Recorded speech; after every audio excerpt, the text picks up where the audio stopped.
Hello everyone, welcome to my channel Prashant Coaching Institute and myself Ragini Soni, gold medalist in MSc। मेरे channel को subscribe करना ना भूलें, इसे like कीजिए, शेयर कीजिए और सब्सक्राइब कीजिए।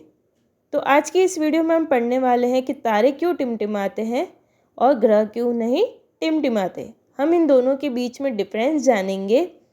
जब हम आसमान की तरफ देखते हैं तो तारे टिमटिमाते हुए दिखाई देंगे हमें।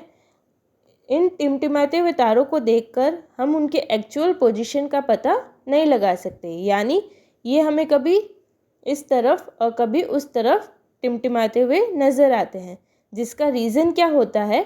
Atmospheric refraction. एटमॉस्फेरिक रिफ्रैक्शन के कारण जब हम तारों की तरफ देखते हैं तो जो तारों से आने वाले प्रकाश का एक्चुअल पाथ होता है, यानी रियल पाथ होता है, वो हमें दिखाई नहीं देता और हम तारों की वह स्थिति देखते हैं जो क्या होती है? इमेजिनरी, यानी आभासी होती है।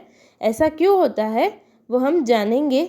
जब तारों से आने वाला प्रकाश जो है वो हमारी आँखों तक पहुँचता है तो वो क्या करता है? वायुमंडल यानी एटमॉस्फेयर के अंदर जो लेयर्स होती है वो क्या करती है? उनका रिफ्रैक्शन कर देती है। And refraction and again refraction होता है। तारों के प्रकाश के वायुमंडलीय अपवर्तन के कारण ही तारे टिमटिमाते हुए दिखाई देते हैं। पृथ्वी के वायुमंडल में प्रवेश करने के बाद पृथ्वी की सतह तक पहुंचने तक तारों का प्रकाश जो है वो कई बार अपवर्तित होता रहता है। जब प्रकाश पृथ्वी की सतह तक आता है वो बहुत सारी लेयर से होकर गुजरता है। वायुमंडलीय अपवर्तन जो है उसी माध्यम में होता है। अपवर्तन जो है उसी माध्यम में होगा जहाँ पर अपवर्तन गुणांक जो है बदलता रहता है। जब हम पृथ्वी की सतह तक आते हैं तब अपवर्तन गुणांक क्या होता है? बढ़ता जाता है। यानी कि जैसे जैसे प्रकाश पृथ्वी की सतह तक आता है अपवर्तन गुणांक जो है वो बढ़ता है, जिसके कारण तारों से आने वाले प्रकाश का अपवर्तन कई बार होता रहता है। क्योंकि वायुमंडलीय तारे के प्रकाश को क्या करते हैं? अपवर्तन के कारण जो तारे से आने वाला प्रकाश है वो अभिलंब की ओर क्या हो जाता है? झुक जाता है, जिसके कारण तारों की जो आभासी यानी जो इमेजिनरी पोजीशन होती है वो वास्तविक स्थिति यानी उसकी रियल पोजीशन से क्या होती है? अलग दिखाई देती है। और तारा जो है अपनी वास्तविक स्थिति से कैसा दिखाई देगा? हमेशा ऊंचा दिखाई देता है।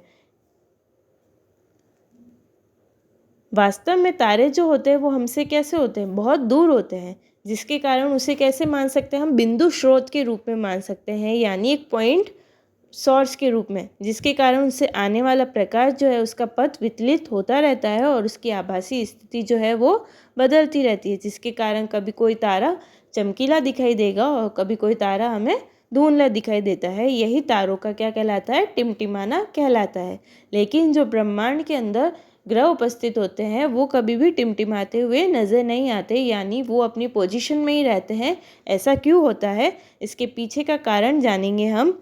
ऐसा इसलिए होता है क्योंकि जो ग्रह होते हैं वो तारों की अपेक्षा क्या होते हैं? पृथ्वी के बहुत नज़दीक होते हैं, यानी वो एक बड़ा सोर्स है। जैसे तारे जो है वो एक पॉइंट सोर्स है, उसी तरह जो ग्रह है वो क्या है? एक विस्तृत स्रोत के रूप में माना जाता है। यानी ग्रहों को हम बिंदु स्रोत यानी पॉइंट सोर्स के एक जाल के रूप में या फिर संग्रह रूप में माने तो इन बिंदु स्रोतों से जो हमारी आँखों तक आने वाला जो प्रकाश होता है उसमें कुल परिवर्तन का जो औसत मान होता है वो कैसा हो जाता है?